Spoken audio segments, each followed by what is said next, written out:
Good afternoon, South Coast. This is Ron Oliveira of Team ROSO RE/MAX Vantage. We're here for the monthly show, the Team ROSO Show. I'm so happy today. We have Mr. Vernon Miles and Deborah Aguiar. We are going to be talking about what the top producing mortgage people are doing right now to stay relevant and transitioning agents looking for a new brokerage. It's recruiting time. I'm making calls, bringing new people into the company. She was calling around looking for a new brokerage. I'm happy that we met. She's going to tell us what's important to agents that have been in the business and are looking to make the move and what's different about the 2026 market. Guys, thank you so much for being here. Both of you guys have super busy schedules. I have to beg and plead to get you here, but thank you for doing this for me. You're paying the right amount of money. I'm still rocking the green shirt. For those of you out there that are still feeling a little St. Patty-ish, I'm rocking the green shirt. Thanks for having us. Yeah. I am super excited, and both of you guys helped make the contribution to make our home show a massive win for our companies. Yeah. Couldn't have done it without all the support at the company. Couldn't have done it without you guys at Milestone Mortgage participating, always being there for the community. How big was that? I think that was like our biggest win like this month, and I can't show how much appreciation I have for all of our vendors, every sponsor, every food truck that was out there, the car show guys. So how important do you think that was in our community, and why would you as a business owner want to be a part of that? Yeah, I mean, thanks for obviously inviting us to be a sponsor and setting up a table, a vendor over at the home show. I think that was the biggest home show that we've been a part of over the last like 3 or 4 years we've done those. Yeah. It was a great turnout. I love seeing the other owners of different companies, Kudo Construction. There were a lot of other guys over there, the pool we actually place. got over 80 vendors, yeah, right, setting up booths. Some guys had double and triple booths, and they're already calling us for like next year. Like, dude, it was awesome. And we actually got a huge value. 8 food trucks. Yeah, the food was amazing. Everybody was there. You had Honeydew Donuts set up. I walked around, talked to a bunch of the different vendors that were there. Car show dudes were awesome, totally awesome. Yep. Raising money for New Bedford Vogue. Yeah, I think it was a good mix of different businesses all coming together, and really the people. And you saw a lot of people in the community. Sometimes we've done these home shows down in Tiverton, Rhode Island, or a little bit outside of, but having it at Greater New Bedford Vogue, that was an absolute home run for everybody involved. Yeah, that's our backyard. Yeah. Deb, what did you like about it? I loved, to Vern's point, just that there were a lot of different businesses, different business owners, great opportunity to network, great opportunity as a real estate agent to meet different vendors, business owners that are in the home improvement fields, but also who comes to the home show, it's homeowners. So if you're looking for listings or for people to see me and recognize me as an agent with RE/MAX, an ability to talk to homeowners. So maybe they're not going to sell their house right now, but down the road, they remember me. How much more fun is that than, hi, this is Ron, I'm your Zillow agent. I love face-to-face. I just think that's the best way when you're in sales. If you've got a great personality and you like people, being face-to-face and having those opportunities, there's just nothing like it. Do you guys both agree that that's where the industry is right now, going into 2026, where the average first-time home buyer is between 35 and 45 years old? Absolutely. Do you think that they just don't want to be another Zillow call? Do you think that they're looking for a little bit more from their professional? It's got to be a face-to-face, at least on the mortgage side, and definitely on the real estate side. It's got to be more of a face-to-face transaction and more relationship-based, right? So we coach our loan officers. It's a relationship. So it's not just a one-time close and you never talk to somebody. It's keeping that network, get to know their kids. I think I met Deb the same exact way, right? Like it's talking about getting pre-approved, and then now she's been a friend for 12, 15 years. A lot of people in this industry, Craig Snell that's on the show all the time. I met Craig by doing his first loan when he was a firefighter, right? So you build these relationships, and then you start talking about business and aspirations and maybe investment properties and things like that. And I think even going back to the home show and just walking around, seeing some of the vendors or just the people that were walking around, I saw a lot of my past clients I haven't seen, and I haven't really originated a loan in, 12 to 18 months. Craig would say 5 years, but you know what I mean? So it was cool just seeing a lot of people, Sheridan Movers is another vendor that was over there. I've known Neil and Rebecca for 15, 17 years. I've gone through their journey of home ownership, and it's just cool to see a lot of the people all under the same roof. And I think the location, the food trucks, like you guys hit it out of the park. We had over 5,000 people on those 2 days. I thought it was amazing. So what does that tell you? Like, the community wants that stuff. The local vendors want to be with people. We just don't want to be on an online portal somewhere on Facebook or, Amazon. They want to get belly to belly with people, and they provide a lot of services, right? People have a lot of choices, and these are people that are going to come to your house and work on your home or, give you a new roof. You want to know who's going to be there. You can't order it on Amazon. The other thing is, I think for the last couple years, technology is great, right? It's helped streamline a lot of our different businesses, but what's really always missing is that professional who's going to educate you on why it's a good time to buy, why it's a good time to sell, educate you on how the market's doing. Is this the best time to sell? Is this the best time to purchase a home? And the answer always is. It's always the right time to buy. Whenever you're ready to buy, that's the time to buy. That's it. How long do you think that journey is starting? Like, how far in advance are people like getting pre-approved that come to talk to you before you're actually at the closing table with them? What do you guys? So it depends on the motivation, right? It's like somebody, life-changing events. Those are a lot more of a rapid transaction. Somebody's going through a separation or a divorce or having another kid or bringing the in-laws, right? We're seeing a lot of that where the in-laws are looking to sell their house, right? They're getting older. They want an in-law set up at another house. That one's a little bit faster of a transaction, but on average, I would say you're probably looking at 60 to 120 days on average from like the time I pre-approve somebody to the time they're sitting at a closing table. And on the flip side of that, sometimes it's 15 days, right? Have you noticed that it's actually waned a little bit in the last, I'd say, 2 years, as obviously rates rise and fall, whatever. I saw this as an agent when the rates were low. It was just a swarm of people at open houses. People were offering over asking, waiving home inspections, and it was like a race to the finish line. What I'm noticing with buyers is, yes, everybody, when you need to buy a home, you need to buy a home. So those things are going to affect how you buy, how quickly you buy. They're being a little more thoughtful with all of that stuff. So I do find that like start to finish taking just a little bit longer, but not the way it was, say, when I bought my first home, 2009. I looked for like a year because everything had been foreclosed on, and it was just, so all of those. I think they all want to be educated, right? Yeah. They want to take the time. They're not, hey, if I don't get this house, no big deal. Yeah. Right? Versus people that have a family and are trying to get into a school district or they're transitioning, into, they're moving from a different state or whatever. I think that. Or divorce. Or divorce. Like, hey, you got to get the F out of the house. Yeah. You don't have a choice. She's keeping it. She's keeping it. She's a great housekeeper. But I need one. But I think they want to be educated on the entire process from end to end. Right? And that's where you're seeing the real estate community and the mortgage community. You're seeing the cream rise to the top, right? Your top LOs, your top real estate agents are the ones, if you look back, are the ones who are relationship that have educated the consumers. Because if you meet with 5 new buyers and they all close, they're going to refer you every single person if they feel like they were educated throughout the process. And I think, to your point, the reason that we're starting to see an uptick, like 2025 was a great year for us as a company from a purchase transaction standpoint. 2026 starting off the same way. I think for the 22, 23, and 24, we were in that mortgage rate hangover where everybody's like, they're going to come back down.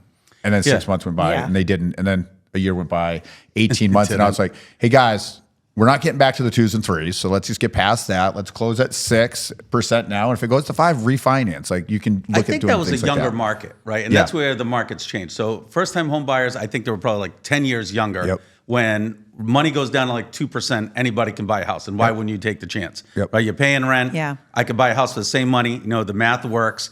I think it was easy to take that leap, and you could get younger people to roll the dice. Yep. I think the 35 to 45-year-olds are not going to take that much risk. And I don't think rate matters as much, right? I think right now we have just as many people are 6% or over as there are 3%. Yep. And let's come to the reality. The 2% people are never going to sell. Probably Why not. would they ever refinance or get rid of it unless they die or it's especially or if it's a die or multifamily, divorced, right? If it's a multifamily or a second home or it's in a desirable spot where you can do a short-term rental situation, they're never going to get rid of that. I mean, They're never like 2.5%, 3.5%. But I think folks right now that are buying, rate's the rate. Yep. But I want to know what the house is. I'm going to buy it if I can afford the payment. Yep. And then I want to know everything that there is about the process. I want to know everything about the house. I want to have it inspected. I want to have time to think about that inspection, get some different vendors in there, get some prices. and then make a final decision, then go into a contract, and then we work on a closing. That's, I think, what's adding to the days on market. And it's a real process now. It's not the people will call, oh, I want to go see the house. You pre-approved? Nope, sorry, can't go see the house. Because that house isn't going to be around on Monday. That house is going to be gone. So let's get you pre-approved, and then, yes, we can start looking at houses, and you better be ready to make a decision.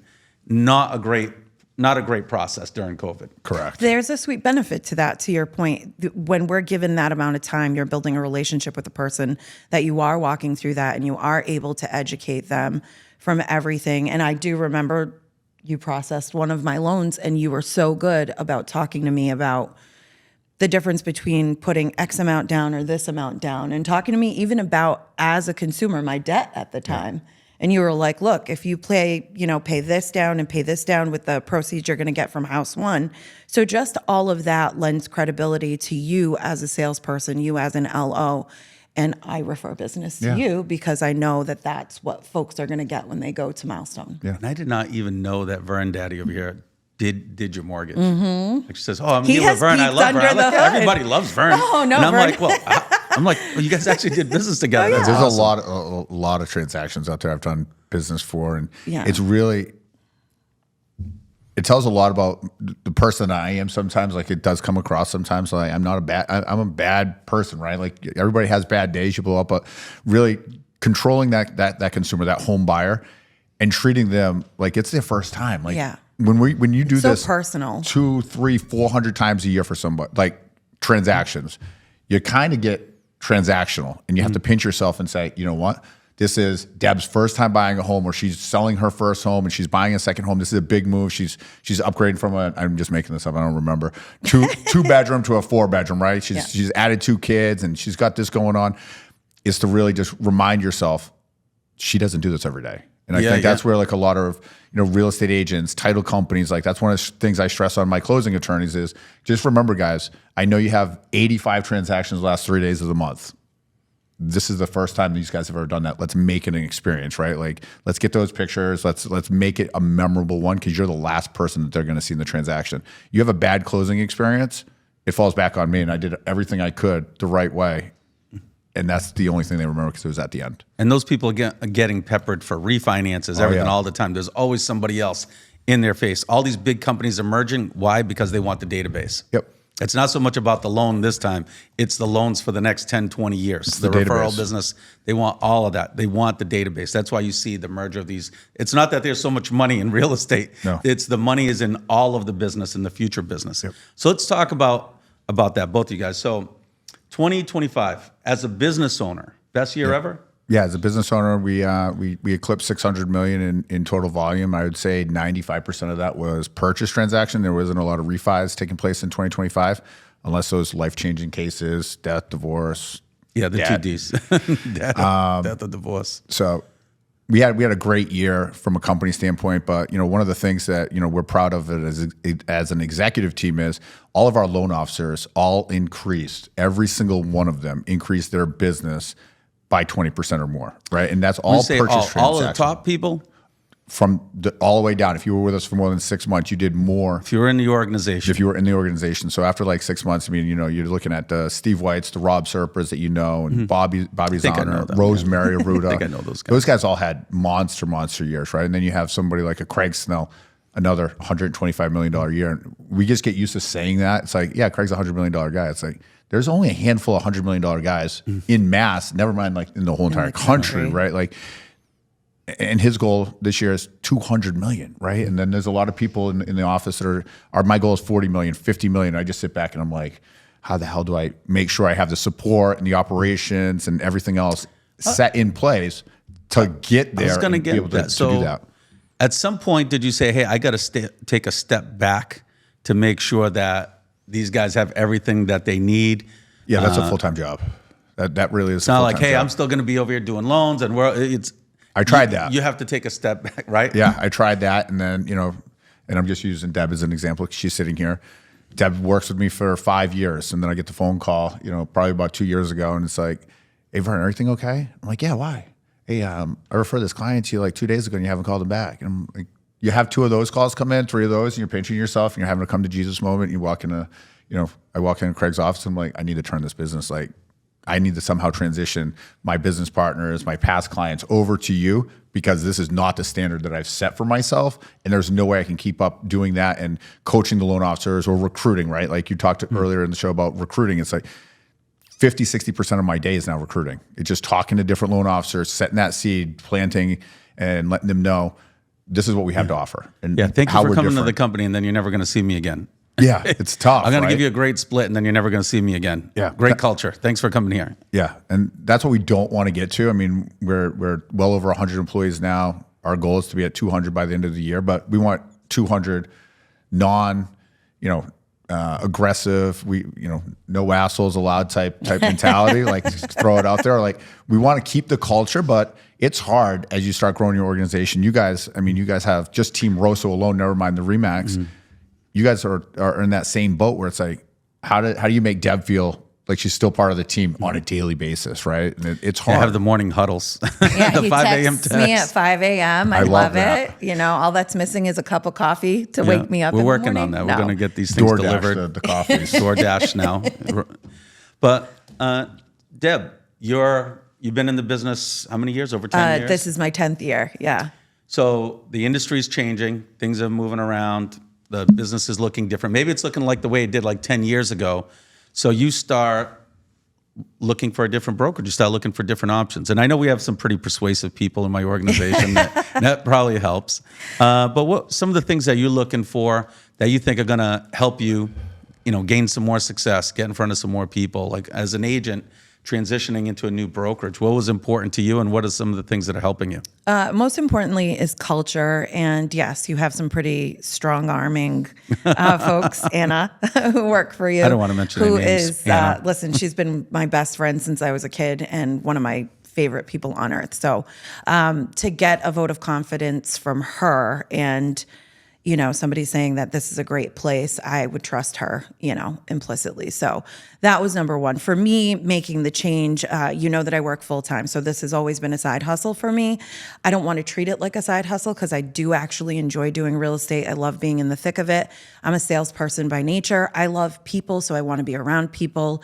And this is such an intimate experience that you get to be involved in when you are walking somebody, whether it's their first home, the first sale that they're doing, the second home, an investment property that they want to buy. All of that is super important. And it's something that I enjoy holding somebody's hand on. As far as looking for the change, it was something that provided great culture, a team. I loved the team aspect. I had gone to a couple of your events, even while I was with a previous brokerage, and I loved just the camaraderie, how people were, just everyone looking to help one another, which I liked. So as I work a full-time job, I had to recognize that if I wanted to increase my volume, increase my productivity, I can't operate in a silo. I might need a team. I might need a little bit more support, and having that self-awareness hopefully gets me And where it's I not need that to be. anybody out there is doing like a bad job. There's a lot of great brokerages in our community. Yeah. We're friends with all of them. Absolutely. Everybody's doing the best that they can out But there. for me, I Hats wanted off the to education. all my fellow brokers out there. Yes, for sure. I needed the education piece, and I needed, again, if Anna's somebody that I know that I can be like, hey, I have an open house, or do you need help with something? Like, because she's been my best friend for so long, because I trust her, I don't mind sharing a pie with her. I don't mind any of that. So I think a rising tide lifts all ships. And that was the type of culture and the type of camaraderie I was looking for. And so far, so good. What am I, 60 days in? Yeah. So far, so good. You still like your job. We're still in the honeymoon still phase. here. I love it. Tell us about your full-time gig. That's exciting. Yeah, I like so that. Tell us a little bit about that. I've been a radio kid for 23 years. Yeah. Do the math on how old I am. So I went to school in New York, came back, was like, what do I do with this degree? Started working at the local cluster of radio stations in Fairhaven. Was there for almost 15 years. And now I'm at Plymouth Rock Broadcasting. And I love broadcast. I love media. I love advertising, marketing. I love podcasting. It is an exciting and fun job that I get to do. And again, I oversee all the revenue, all the sales. So I'm actively on a day-to-day basis helping business owners promote their business and get more money. right? Like so that they can give back to the community, so that they can be successful. I see a lot of local mom and pop shops, and I see them grow from the day they cut the ribbon to they're adding a store or any of that stuff. And I love that. I love stories of people winning, businesses winning, families winning. So I think I'm a salesperson, but a good one because I'm always invested in people's happiness and well-being. Do you think watching the market transition to the way it is now, kind of like slowing down, maybe like kind of prompted the change? Because I think my dog, Penelope, my Chihuahua, was probably a top producing realtor during COVID. I think she won producer of the month, like, I don't know how many times. You didn't really have to be that great to turn a doorknob and get highest and best by Monday. But you think a lot of realtors are transitioning now because brand matters, where you work matters, culture matters, the team that you're working for matters now and is going to matter into this year and moving with the changes in the market? I think, so because I started 10 years ago, it's more similar, you had said earlier, to how things are shaping out now. It was, if I'm being so candid, frustrating to see that everybody wanted a license when there was this Yeah, everybody. Everyone and their mother Free and money. cousin. The and lowest freaking threreshold to get into. Your dog Penelope had a Penelope had a Rhode Island license too. So, when you work to cultivate business and have those relationships, and then you would start to see somebody that maybe you had worked with, now they're, I'm going to use my uncle, I'm going to use my cousin. And you're just like, okay. And you take a deep breath. And then some of those people end up coming right back to you because they remember like, oh, you actually educated me. You didn't walk me down a path of fire without the proper protective gear, whatever, PPE. And that's the stuff that I'm starting to see now, is that those of us who started a long time ago have stuck it through, have maintained that pace, maintained that course. We're the ones that have that credibility. And so is it slowing down? Sure. That never really affected me because I always try to work on numbers, right? If I'm working towards a certain amount of transactions or number of sales, I'm going to work towards that regardless of what's happening. So that's probably the most honest answer. Yeah, and I feel like everyone's like, another training. And You I tell need it. everybody, Education is so important. It's the training, it's the role playing, it's the technology, it's the marketing. It never gets old. Those are the mundane things that we talk about. Like, listen, those are the first things you're going to be like, okay, I don't need to do it. I got a phone call. I don't need to do that shit. And then your business starts to fall apart when that deal falls apart.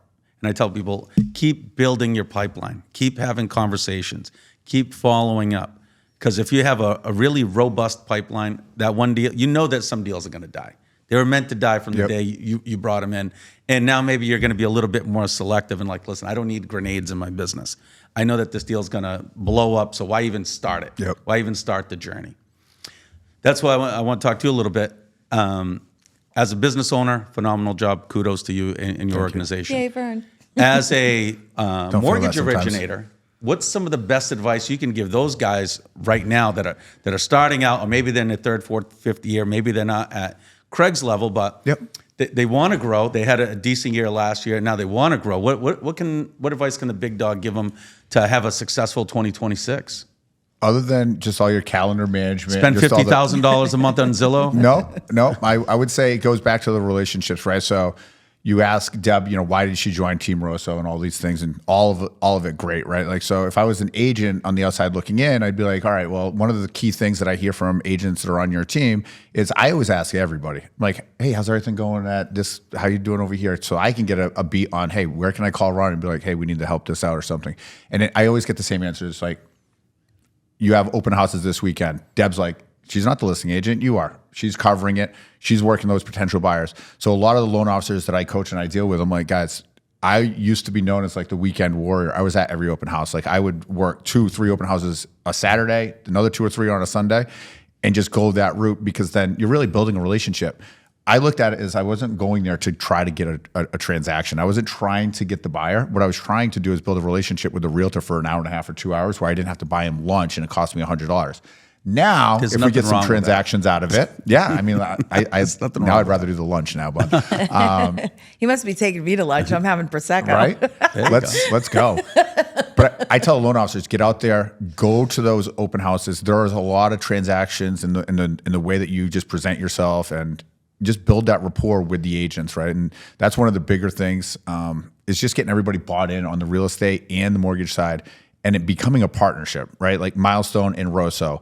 I mean, I literally call you Uncle Ronnie when I call you, right? So those are relationships that way past business, right? And I joke around with my loan officers. I was like, if you make a mistake on a loan and you pick up the phone and you tell the truth on what exactly it is, and you have a solution, and it's going to be like, hey, I need 10-day extension on this. If you're getting yelled at on the other end, that's not a reciprocal type of relationship that I want to be in at this juncture in my life. Year 3 of my life, I'll get beat up and yelled at all day long. The grenades, But to Ronnie's grenade. point. The right? grenades, right? But like, if they come up and you made the mistake and you own it, that's where you really start separating yourself on that relationship. It's like, this has happened 1 out of every 25 files, right? For me to sit here and say, we never have any grenades at Milestone, that's a complete lie, right? Everybody's going to make a mistake, but how do you deal with that mistake? And your team does a fantastic job of it. It's an all hands on deck, right? It's not just a Deb.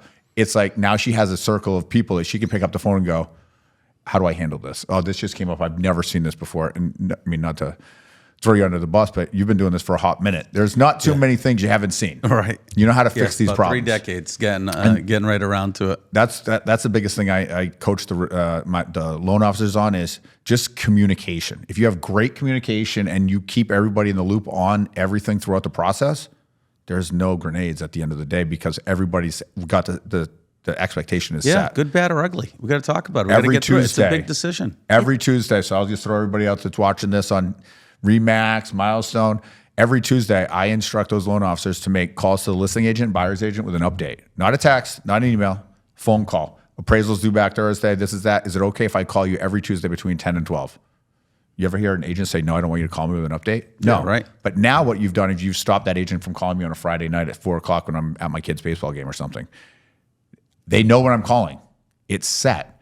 They're going to get an email update from the processing staff. So just do what you say you're going to do and have great communication, and you're going to be successful in any part of business that you're in.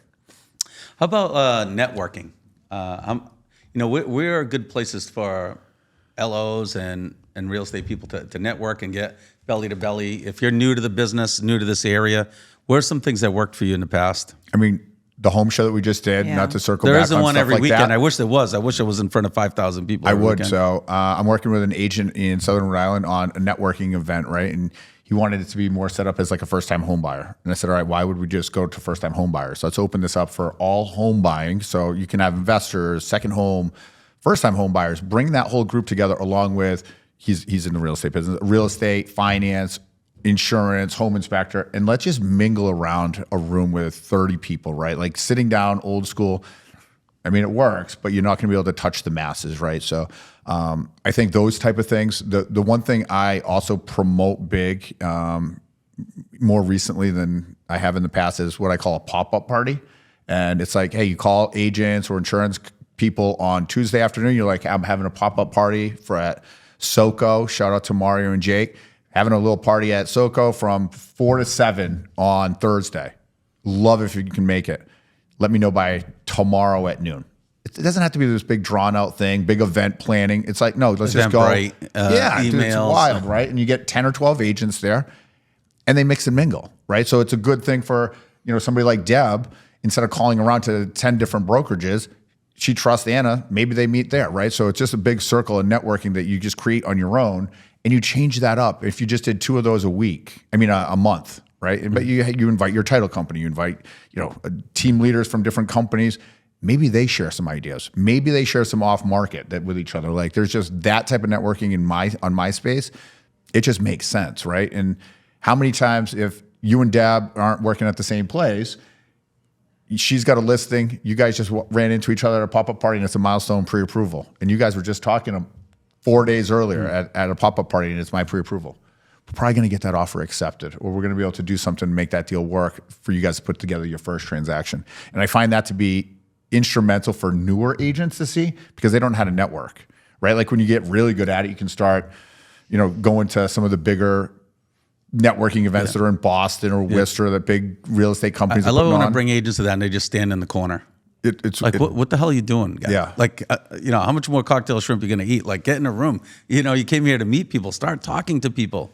and just have conversations. Have a great night. Communicate, have conversations, because she might say something today that just gives me one nugget to go back and put in my business.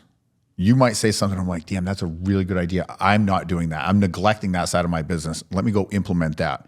If you put together enough nuggets, you're going to have some real You're gonna have success. 6-piece, yeah. You're good to go, right? Six-piece big I night. think like likability is so important when it comes to what we do.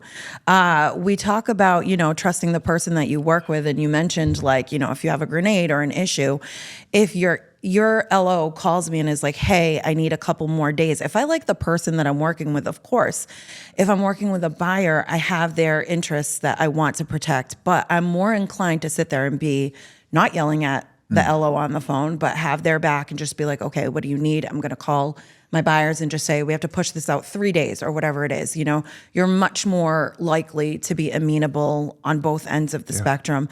As far as networking goes, I think networking for real estate agents anywhere. I will talk to people at a restaurant, at a bar. You have to talk about the business that you do if you're looking to work with people. So again, it's that likability factor. If I'm going to talk to you about, I don't care if it's last night's game, the Celtics are hot, Karen Reed was free, like any of that stuff that I can talk to people about, connect with them, get them to like me. And maybe I throw in some education points. Like people want to work with people they trust and like. And I think that's like the most basic element. So the guy eating all the shrimp cocktail, I'll take his business. Thank you.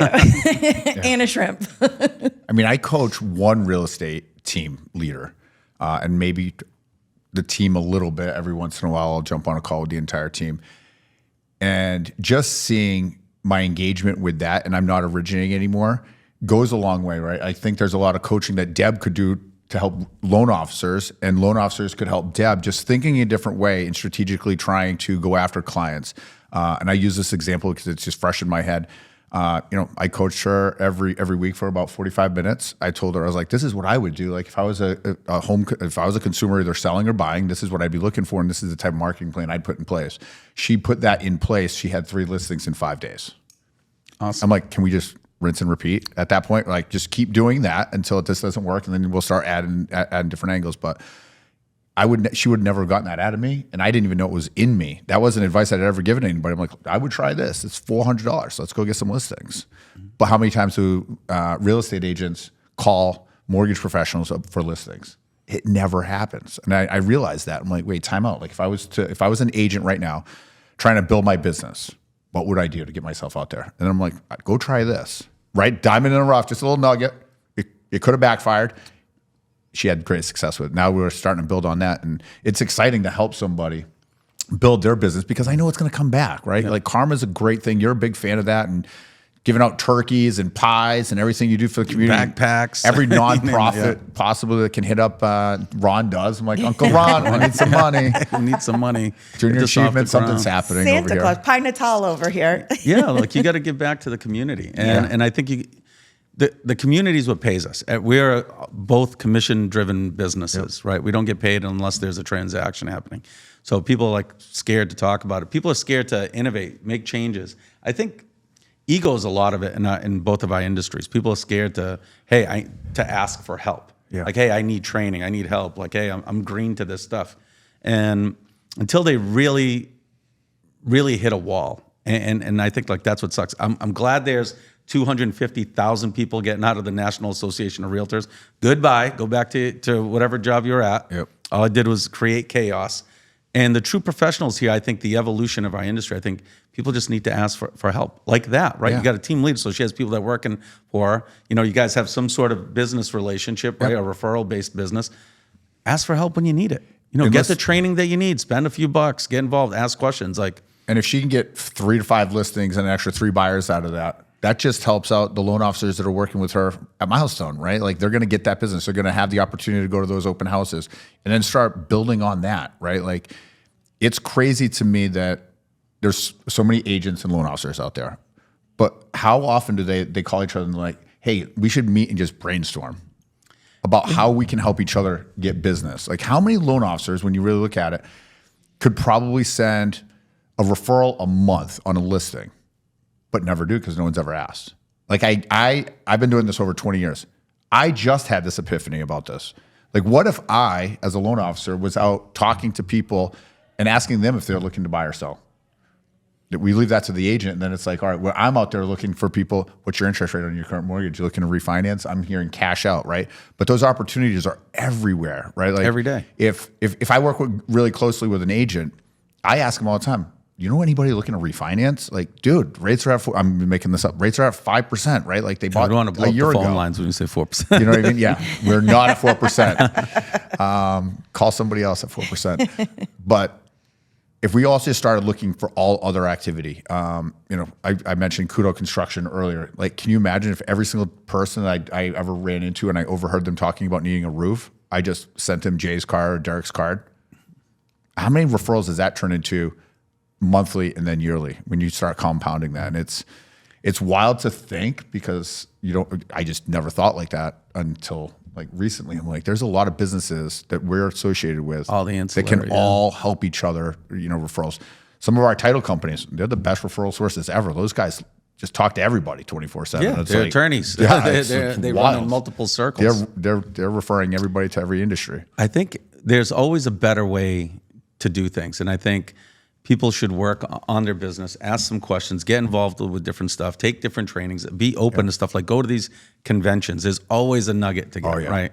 And I think ask for help. There's a better, I hate it, and I tell the agents all the time, what do I say, Deb? Do not show up 5 minutes before the open house, throw the freaking sign in the front yard, put the sign-in sheet there, you stack of business cards, and woohoo, we're doing an open house.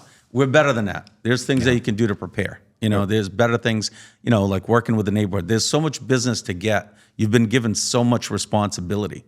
That's such a great opportunity, and that's a great place to work with your loan officers. A great place to work the neighborhood. It's a great place to get referrals back from the sellers if you do a good job. And a lot of people don't take advantage of that because they're scared to ask for help. Like, hey, how can I make my open houses better? I need help work in this neighborhood. I've never really done this before. And if you're an agent or a loan officer and you haven't done a lot of open houses, ask somebody on the team to join you on an open house or shadow somebody that's doing one, right? I've told this story hundreds of times at this point.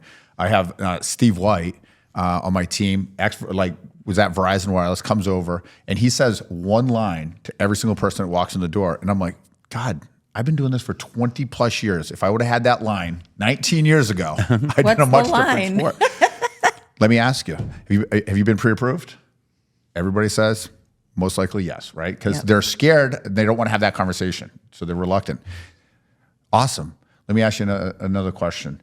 Is it a business or personal relationship you have with your loan officer? Shock, silence.